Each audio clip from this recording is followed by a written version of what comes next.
சென்னையில் helmet, bike accessories, riding gears வாங்க ஒரே இடம் நம்ம ஃபீனிக்ஸ் ப்ரோ பைக்கிங். அதிமுக அக்கட்சியின் பொதுச் செயலாளர் எடப்பாடி பழனிசாமியின் கட்டுப்பாட்டில் இருக்கிறதா என்பதே சந்தேகமாக உள்ளது என்று அமைச்சர் ரகுபதி கூறியுள்ளார். எடப்பாடி பழனிசாமி அவர்கள் பொதுச் செயலாளராக பொறுப்பேற்ற பிறகு 11 முறை தோல்வியடைந்திருக்கிறார்.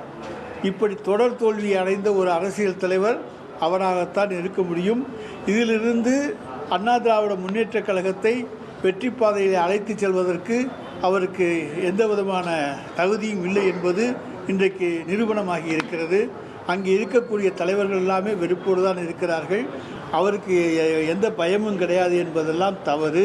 இன்றைக்கு கட்சி அவருடைய கட்டுப்பாட்டில் இருக்கிறதா என்பதை அவருடைய முன்னாள் அமைச்சர்களாக இருந்தவர்களே இன்றைக்கு பேசுகின்ற பேச்சுக்கள் உங்களுக்கு எடுத்துக்காட்டும். எனவே கட்டுப்பாட்டிலே கட்சியை கொண்டு வருவதற்கு அவர் இன்றைக்கு படாத பாடுபட்டு கொண்டிருக்கிறார்.